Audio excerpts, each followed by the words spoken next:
இந்த நாளிலே கூட கூடி வந்திருக்கோம். நம்ம ஒவ்வொருவர் மத்தியிலும் கர்த்தருடைய ஆவியானவர் இடைப்படுவாராக. நம்மளோடு கூட பேசுவாராக. அவர் பேசுகிற தெய்வம். நாம பேசினா அவர் பேசுவாருங்க. நாம கேட்டா அவர் பேசுவாரு. நாம பேசினா அவர் கேட்பாரு. நம்ம அவர் பேசுறத எங்கேயோ போய் கேட்கணும், எங்கேயோ போய் உட்காரணும், யாரோ சொல்லணும் அப்படியெல்லாம் அவசியமே இல்ல. நாம ஜெபிச்சா அவர் கேட்பாரு. நாம முழங்கால் படியிட்டா பரலோகத்துல இருக்க சிங்காசனம் அசையும். நாம கண்ணீர் விட்டா அவர் இறங்கி வந்து பதில் கொடுப்பார். இதுதான் அந்த ஃபார்முலா. நாம பேசினா அவர் கேட்பாரு. இதுதான் ஒரே விஷயம். இந்த நாளிலே கூட கர்த்தருடைய வார்த்தை எதுவாக இருக்க போதுன்னா, அடைக்கப்பட்டதை திறக்கும் தேவன். இன்னைக்கு இந்த பாடல் கூட அடைக்கப்பட்டதை திறப்பவர், வாசலை அடைப்பவர் ஒருவரும் இல்லை. அவர் திறந்த அடைக்கிறதுக்கு யாரு இருக்கிறாங்க? யாரும் பூட்டக்கூடாதபடி திறக்கிற தேவன், யாரும் திறக்க கூடாதபடி பூட்டுகிற தேவன். இந்த நாளிலே கூட அடைக்கப்பட்டதை திறப்பவர். ஒருவேளை இன்னைக்கு இந்த நாளிலே அடைக்கப்பட்ட காரியத்தோடு கூட வந்திருக்கலாம். நிறைய காரியங்கள் அடைக்கப்பட்டிருக்கலாம் நம்மளுக்கு.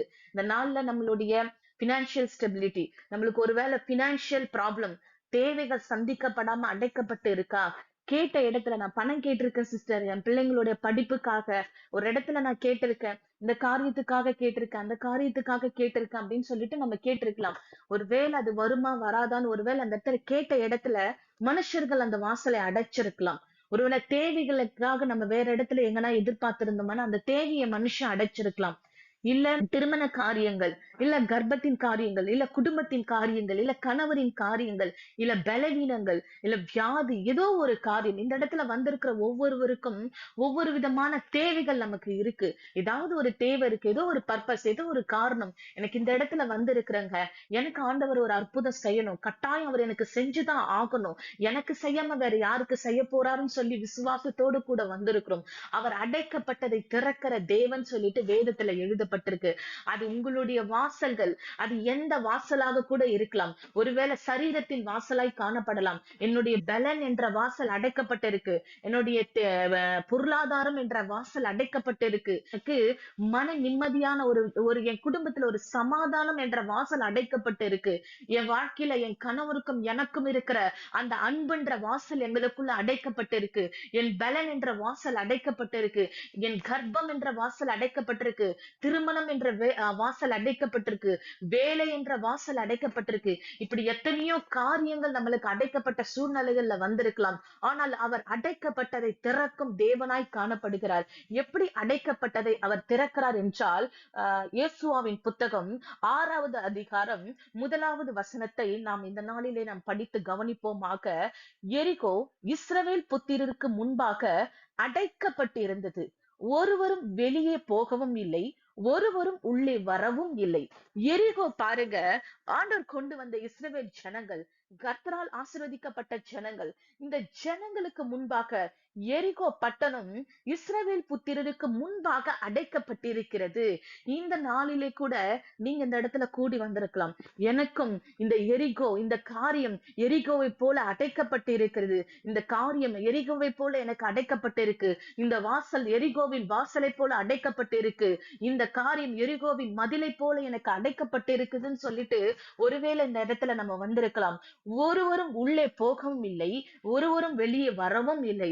பாருங்க, இஸ்ரவேல் ஜனங்க, அவங்களுக்கு முன்பாக இந்த மதில்கள் அடைக்கப்பட்டு இந்த அலங்கங்கள் காணப்படுவதனால் பூட்டப்பட்டு இருக்கு.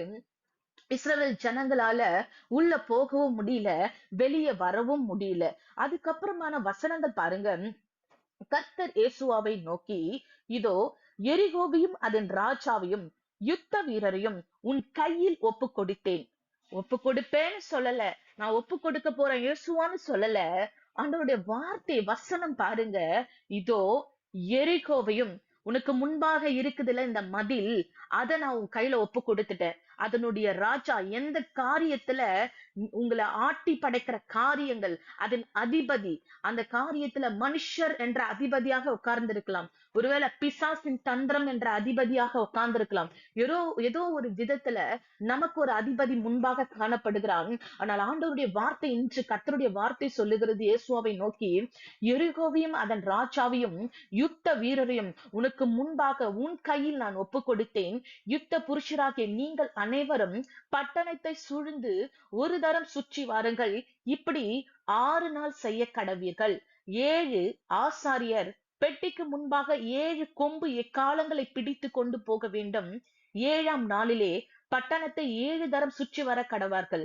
ஆசாரியர் எக்காலத்தை ஊத வேண்டும். அவர்கள் அந்த கொம்புகளினால் நெடுந்தொனியா இடும்போது நீங்கள் எக்கால சத்தத்தை கேட்கும் போதும் ஜனங்கள் எல்லாரும் மகா ஆரவாரத்தோட ஆர்ப்பரிக்க கடவார்கள். அப்பொழுது பட்டணத்தின் அலங்கம் இடிந்து விழும். உடனே ஜனங்கள் அவரவர் தங்களுக்கு நேராக ஏற கடவர்கள் என்றார். ரொம்ப ரொம்ப பெரிய விஷயமே சொல்லலாம் ஆண்டவர். பாருங்க, எரிகோவையும் அதன் ராஜாவையும் அதுல இருக்கிற யுத்த புருஷர்கள் அந்த எல்லாரையும் உன் கையில நான் ஒப்பு கொடுத்துட்டேன். நீ என்ன பண்ணணும்? ஒரு சாதாரணமான காரியம். இப்போ யுத்தம் பண்ணுன்னு சொல்லல, அவங்களோட போராடுன்னு சொல்லல. உனக்கு எந்த காரியம் முன்பாக தடையாக இருக்குதோ, எந்த காரியத்துல நீ உபத்திரப்பட்டு கொண்டிருக்கிறாயோ, எந்த காரியத்துல நீ கண்ணீர் வடித்து கொண்டிருக்கிறாயோ, அந்த காரியத்தோடு கூட நீ போராடி கொண்டு இருக்காத. போராட வேண்டியது நம்மளுடைய அவசியமே இல்லை. போராட வேண்டியது நம்மளுடைய காரியமே இல்லை. நாம பண்ண வேண்டிய காரியம் ஒன்றே ஒன்றுதான், ஜெபிக்க வேண்டும். என்ன காரியத்தை சொல்லுகிறார் ஆண்டவர் இந்த இடத்துல? கர்த்தர் யோசுவாவுக்கு ஒரு காரியத்தை சொல்கிறார். நீ போய் போராடுப்பா, நீ யுத்தம் பண்ணுப்பா, யுத்த புருஷர்களை நிறுத்துப்பா, போய் அடிப்பா, வாளை கொண்டு வீசுப்பா, நீ அந்த பட்டணத்தை பிடின்னு சொல்லல. ரொம்ப சிம்பிளான விஷயத்த, 7 ஆசாரியர்களை உடன்படிக்கையின் பெட்டிக்கு முன்பாக 7 எக்காலங்களை பிடித்து கொண்டு போக வேண்டும். ஒவ்வொரு நாளும் போய் நீ ஒவ்வொரு நாளும் சுத்திட்டு வா. 7ஆவது நாள் 7 தரம் சுத்திட்டு வா. 2வது எக்காலத்தை தொனிக்க நீ ஊது. 3வது காரியம் ஆர்ப்பரியுங்கள். இதுதான் கர்த்தர் கொடுத்த இன்ஸ்ட்ரக்ஷன். இததான் செய்ய சொல்லி இருக்கிறாரு. அப்போ நமக்கு முன்பாக இருக்கிற காரியத்துல நம்ம பிடிவாதம் பிடித்து கொண்டு அதோடு கூட முட்டி மோதி கொண்டு இருக்க தேவையில்லை. அது கூட போராட வேண்டிய அவசியம் நமக்கு கிடையாது. அதை ஜெயிக்கணும்ன்றதுக்காக அதை போராடி மல்லு கட்டி பிடுங்கணும்ன்ற அவசியம் கிடையாது. நாம பண்ண வேண்டிய காரியம் எல்லாம் ஒன்னே ஒண்ணுதான், ஜெபிக்க வேண்டும். நாம யுத்தம் பண்ண தேவையில்லை. இந்த இடத்துல நாம பண்ண வேண்டிய யுத்தம் ஆவிக்குரிய யுத்தம், ஜபம் என்கிற யுத்தம். இந்த யுத்தத்துக்கு முன்பாக எரிகோவின் மதில்களாக இருந்தாலும் சரி, எரிகோவின் ராஜாவாக இருந்தாலும் சரி, எரிகோவின் யுத்த புருஷர்களாக இருந்தாலும் சரி, யாவற்றும் உன் கையில் உமக்கு முன்பாக நான் ஒப்பு கொடுப்பேன் சொல்லிட்டு கர்த்தர் சொல்றாரு. இதே போல யோசுவா என்ன பண்றாரு? ஒவ்வொரு நாளும் போறாங்க, எரிகோவுக்கு முன்னாடி போறாங்க. பாருங்க, எரிகோவின் மதில் மேல ராகாப்போட வீடு இருந்திருக்கு. அப்ப அதனுடைய பட்டணத்தின் அந்த மதில் எப்படிப்பட்டதா இருந்திருக்கும் பாருங்க. அதனுடைய முழம் எப்படிப்பட்டதா இருந்திருக்கும், அதனுடைய அகலம் எப்படிப்பட்டதா இருக்கும். அப்போ எரிகோ போல பிரச்சனை, அதனுடைய முழம் எப்படிப்பட்டதா வேணாலும் இருக்கலாம், அதனுடைய ஆழம் எப்படிப்பட்டதா இருக்கலாம், அந்த பிரச்சனையுடைய வீரியம் எப்படிப்பட்டதாக வேணுமாலும் இருக்கலாம். ஆனால் அதை குறித்து நம்ம கவலைப்பட வேண்டிய அவசியம் இல்லை. கர்த்தர் நமக்கு சொன்ன இன்ஸ்ட்ரக்ஷன் ஒன்னே ஒண்ணுதான், நீ உட்காரு, முழங்கால் போடு, ஜெபி, வேற எதுவுமே பண்ணாத. உட்காரு, ஆராதனை பண்ணு, எக்காலத்தை ஊது, ஆராதி, துதி, தேவனை துதி, ஜெபி. நீ துதிக்கணும், ஜெபிக்கணும், வேற எந்த காரியமும் இல்ல. அப்ப அதன் மதில் மேல ராகா போயிட்டு வீற்றிருக்கிறாங்க. அப்ப ராகா வீற்றிருக்கும் போது அந்த பட்டணத்தோட மதில் எப்படிப்பட்டதா இருந்திருக்கும், அதனுடைய தன்மை எப்படிப்பட்டதா இருக்கும், அந்த கோட்டை எப்படிப்பட்டதா இருந்திருக்கும் பாருங்களேன். ஆனா ஆண்டவர் சொல்ற ஒரே ஒரு விஷயம், எரிகோ பத்தி கேள்விப்பட்டிருப்போம், நம்ம வேதத்துல நிறைய முறை வாசிச்சிருப்போம். எரிகோவின் மதில்கள் எப்படிப்பட்டதுன்னு சொல்லிட்டு கூட நிறைய வீடியோஸ், அனிமேஷன் சொல்லிட்டு யூடியூப்ல நிறைய காரியங்கள் இருக்கு. நம்ம அதெல்லாம் கூட பார்த்திருப்போம். ஒருவேளை இப்படிதான் இருந்திருக்கலாம் எரிகோவின் மதில்கள் சொல்லிட்டு. அந்த பட்டணத்து மேல ஒரு பொண்ணு வந்து வீடு கட்டி குடும்பத்தோடு கூட வாழ்ந்து கொண்டிருக்கான்னா கட்டாயம் அது எவ்வளவு பெரிய தன்மையோட கூட இருந்திருக்கும் பாருங்களேன். அந்த பட்டணத்தை போயிட்டு என்ன பண்றாரு ஆண்டவர் சொல்றாரு, ஒவ்வொரு நாளும் போய் சுத்திட்டு வாப்பா, எதுவுமே பண்ணக்கூடாது. நீங்க போயிட்டு உடன்படிக்கை பெட்டி எடுக்கணும்.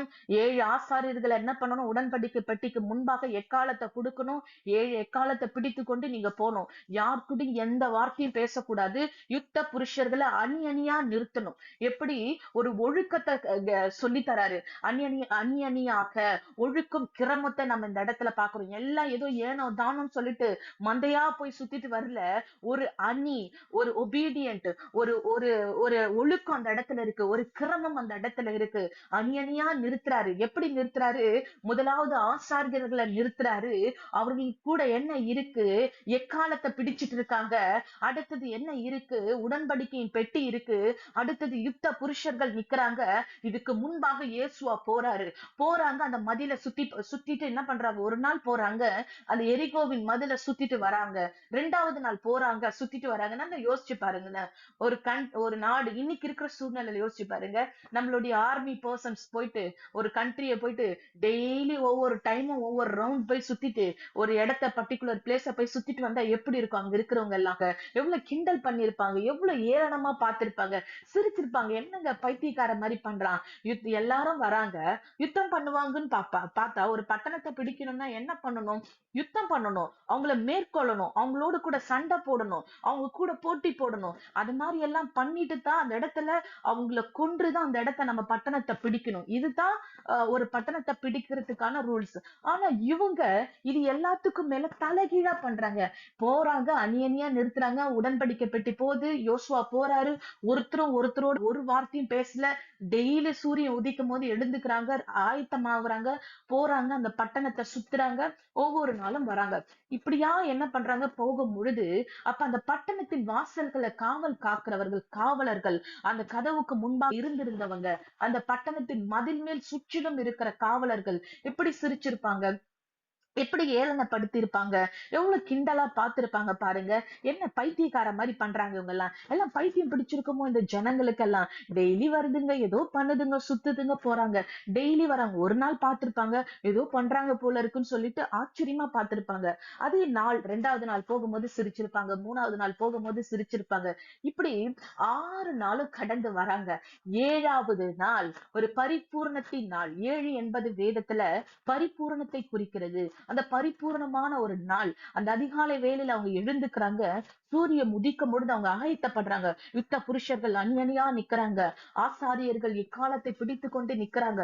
உடன்படிக்கை பெட்டி ஆயத்தமா இருக்குது. கேருபீனும் செராபீனும் சேர்ந்து அந்த பெட்டியை ஆயத்தம் பண்ணி கொண்டு பிடித்துக் கொண்டு இருக்கிறார்கள்.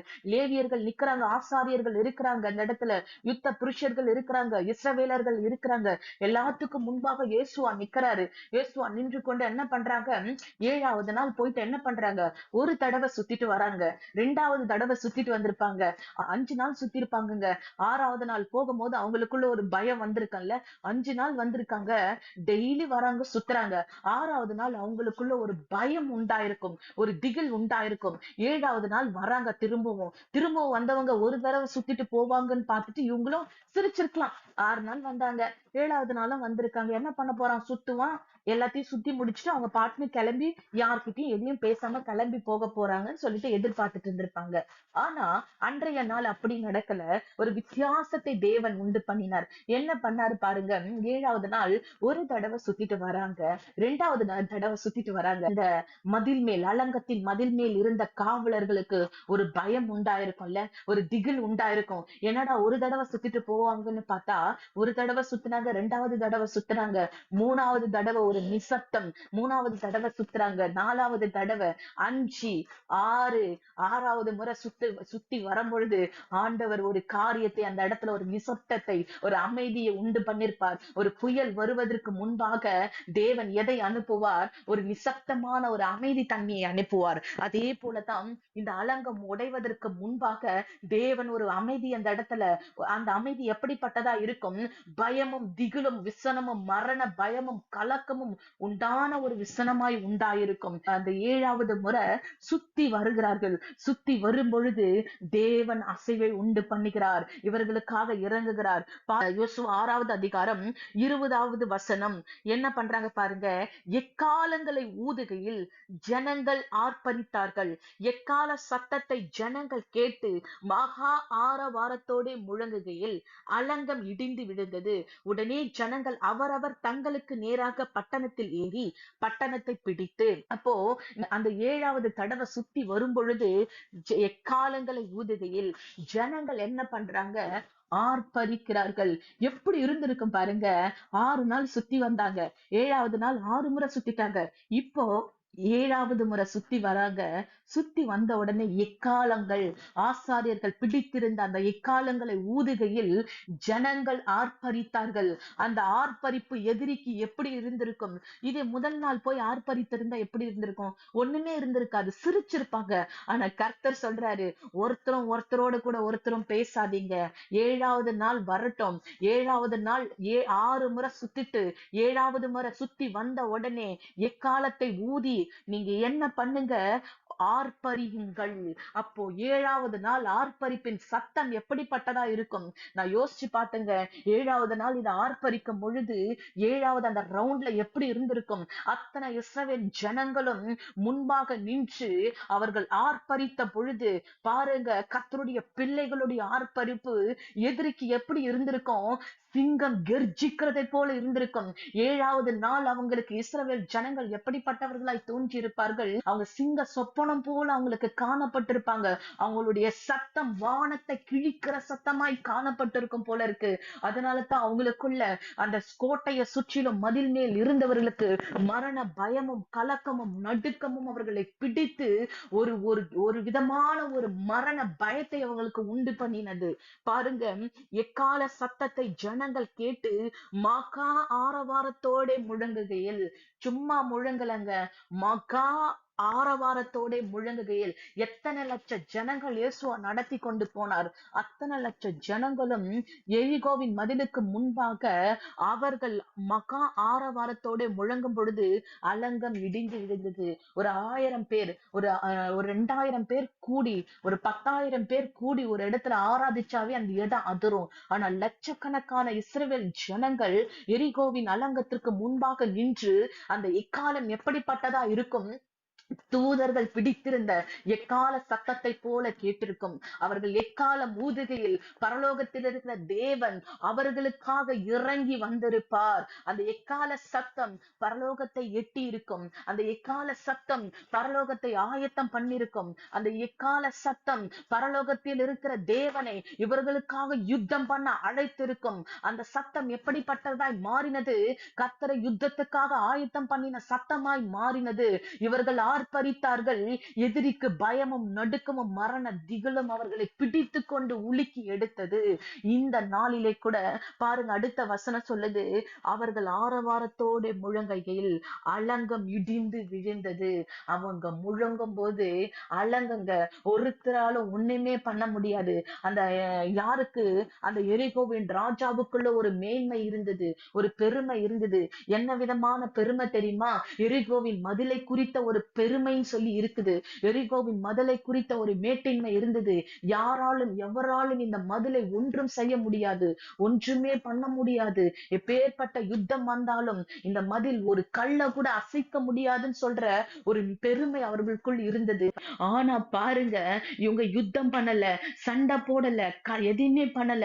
இவங்க பண்ணனதெல்லாம் ஒன்னே ஒண்ணுதான், எக்காலத்தை முழங்கினார்கள். மகா சத்தத்தோடு ஆரவாரத்தோடு முழங்கினார்கள். இக்கால மூதுகையில் ஆரவாரத்தோட முழங்குகையில் அது மேலிருந்த கல் எரிகோவின் மதில்கள் முற்றிலுமாக அழிந்தது.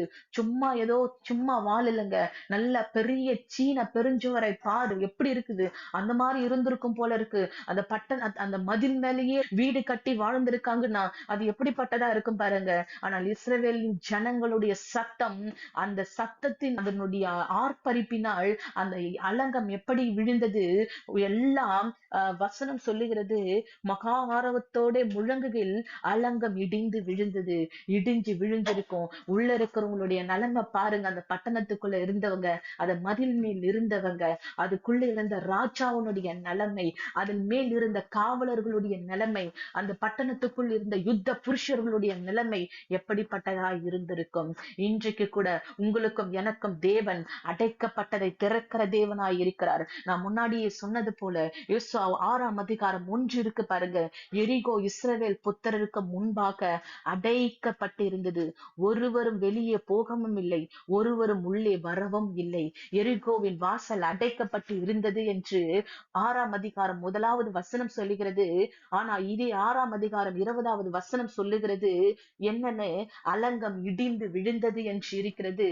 அடைக்கப்பட்ட பட்டணத்திற்குள் ஒருவரும் போகவில்லை, ஒருவரும் வெளியே வரவும் இல்லைன்னு இருக்கு. ஆனால் 20வது வசனம் சொல்லுகிறது, உடனே ஜனங்கள் அவரவர் தங்களுக்கு நேராக பட்டணத்தில் ஏறி பட்டணத்தை பிடித்து, தேவன் ஒரு நாளை குறிப்பிட்டு வைத்திருந்தார். தேவன் ஒரு முறையை குறிப்பிட்டு வைத்திருந்தார்.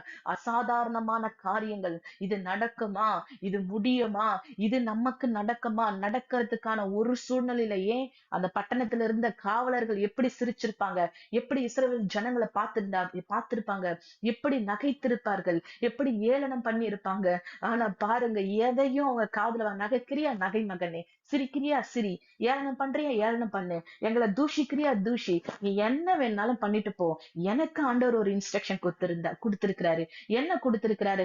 6 நாள் சுத்திட்டு வாப்பா, 7வது நாள் வா, 7 முறை சுத்து, 7வது முறை நீ அதிசயத்தை பார்ப்ப. இந்த அடைக்கப்பட்ட அந்த வாசல் ஒன்றுமே இல்லாமல் தரைமட்டமாக தூள் தூளாக உனக்கு முன்பாக விழும் என்ற ரகசியம் எரிகோவின் ராஜாவுக்கு கூட தெரியாது. இஸ்ரவேலின் ஜனங்களுக்கு தெரியும், தேவனுடைய கரம் எனக்காக என்ன செய்ய போகிறது என்று. நமக்கு கூட முன்பாக எரிகோவின் மதிலை போல காரியங்கள், எரிகோ போல வாழ்க்கை ஆண்டவரே அடைக்கப்பட்டு இருக்குது. ஒரு நரக வாழ்க்கை, என்னால சொல்ல முடியல, வெளியே சொல்லவும் முடியல, யார்கிட்டயும் மெல்லவும் முடியல, அதை உள்ள என்ன அழுத்தி பிசைது, என் இருதயமே வெடிச்சிரும் போல இருக்குது. என் சூழ்நிலைகளை பார்க்க பார்க்க கண்ணீர் விடுற, எப்படி விடுற, ரத்த கண்ணீர் வருது ஆண்டவரே, என்னால முடியல. நான் ஏன் சில நேரத்துல நான் ஏன் உயிரோடு இருக்கணும், இந்த வாழ்க்கை எனக்கு தேவைதானான்னு கூட சில நேரத்துல என்னையே நான் பார்த்து கேள்வி கேட்டதுண்டு. அப்படிப்பட்ட நரகம் மாதிரி ஒரு வாழ்க்கைக்குள்ள நான் வாழ்ந்துட்டு இருக்கேன். என் சூழ்நிலை நரகத்தை காட்டிலும் கொடுமையானது.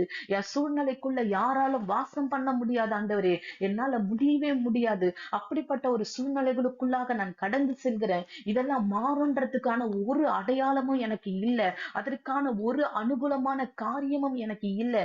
ஏதாவது ஒரு காரியம் நடக்கும்னா அதுக்கு முன்னாடி ஏதாவது ஒரு அடையாளம் இருக்கலாம், ஒரு முகாந்தாரம் இருக்கும். ஆனா எனக்கோ ஒரு முகாந்தாரமும் இல்லையே, எனக்கோ ஒரு அடையாளமே இல்லையே, இப்படியே இருக்குது. இது மாறத்துக்கான ஒரு அறிகுறியும் இல்லையேன்னு சொல்லிட்டு வேதனைப்பட்டு கொண்டு இருக்கலாம். ஆனால் தேவன் அடைக்கப்பட்டதை திறக்கிறவராய் இருக்கிறார். அவர் யாரும் பூட்டக்கூடாதபடி திறக்கிற தேவன், யாரும் கிரகிக்க முடியாத காரியங்களை செய்கிற தேவன். யாராவது தெரியுமாங்க, அந்த எரிகோக்குள்ள இருந்து உங்களுக்கு தெரியுமா, சுத்தி வந்தா எரிகோ மதில் ஒண்ணுமே இல்லாம காலியாகும்னு சொல்லிட்டு. ஆனால் இஸ்ரவேல் ஜனங்களுக்கு தெரியும், என் தேவன் எனக்காக யாவற்றையும் செய்து முடிப்பார்னு சொல்லிட்டு. அலங்கம் அவர்களுக்கு முன்பாக இடிந்து விழுந்தது. பட்டணத்தை போய் பிடித்தார்கள். அவர்கள் அந்த ஜனங்களை கொன்று போட்டார்கள் என்று வேத வசனத்துல எழுதப்பட்டிருக்கு. இன்னைக்கு உங்களுக்கு முன்பாக இப்படிப்பட்ட எரிகோவின் ஜனங்களை போல காணப்படலாம். உங்களுக்கு முன்பாக இருக்கலாம், அவங்களை தொடக்கூட முடியலங்க, எதுவுமே பண்ண முடியல என்னால, அப்படி எனக்கு நெருக்கடியை கொடுக்கறாங்க, பிரச்சனைய கொடுக்கறாங்க, போராட்டத்தை கொடுக்கறாங்க. நாம செய்ய வேண்டியதெல்லாம் ஒன்னே ஒண்ணுதான், எக்காலத்தை பிடித்து கொண்டு ஆர்ப்பரிக்க வேண்டும். எப்பொழுது ஆர்ப்பரிக்க வேண்டும்?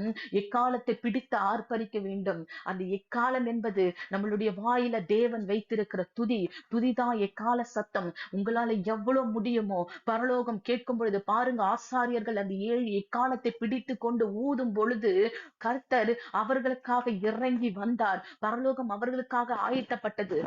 உங்க வாயை விரிவாய் திறந்து உங்க எக்கால சத்தத்தை, உங்க கையில தேவன் எக்கால சத்தத்தை கொடுத்திருக்கிறாரு, எக்காலத்தை உங்க கையில கொடுத்திருக்கிறாரு. ஆண்டவருடைய வசனம் சொல்லுகிறது, நீங்கள் எனக்காக தெரிந்து கொள்ளப்பட்ட ராஜரீக கூட்டம், ஆசாரியர்களுமா இருக்கிறீங்க.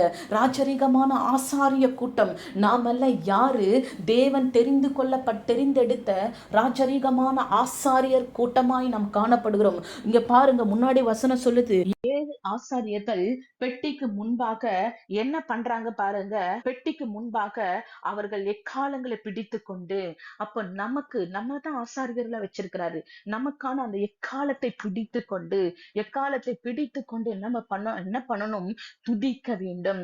தேவனை துதிக்கும் பொழுது நமக்கான அந்த ஆர்ப்பரிப்பை நமக்கு கட்டளையிடுவார். உங்களுக்கு முன்னாடி பிரச்சனை எதுவாக இருந்தாலும் சரி, எப்பேற்பட்ட காரியமா இருந்தாலும் சரி, அதை குறித்து நம்ம கவலைப்பட வேண்டிய அவசியமே இல்லை. நம்ம கையில அவர் கொடுத்திருக்கிறார். நாம பண்ண வேண்டியதெல்லாம் ஒன்னே ஒண்ணுதான், ஜெபிக்க வேண்டும்.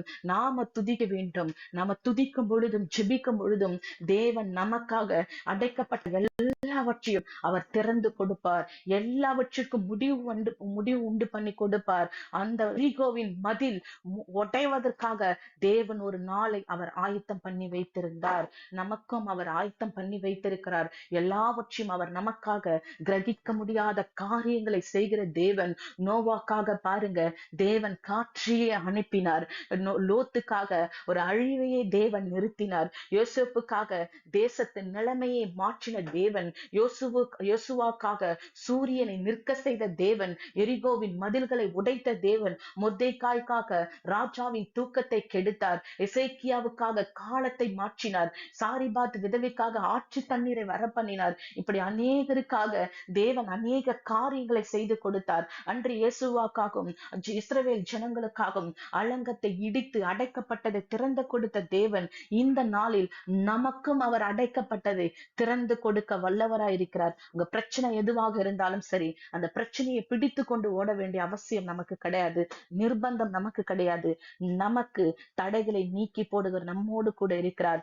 அலங்கங்கள் இடிந்து விழும். அது எப்பேற்பட்ட அலங்கமாக இருந்தாலும் சரி, தேவன் இந்த நாளில் அப்படிப்பட்ட அலங்கங்களை உங்களுக்கு முன்பாக இருக்கிறதை அவர் உடைத்தெறிவார். தேவன் தாமே இந்த வசனங்களை ஆசிர்வதிப்பாராக. ஆமென்.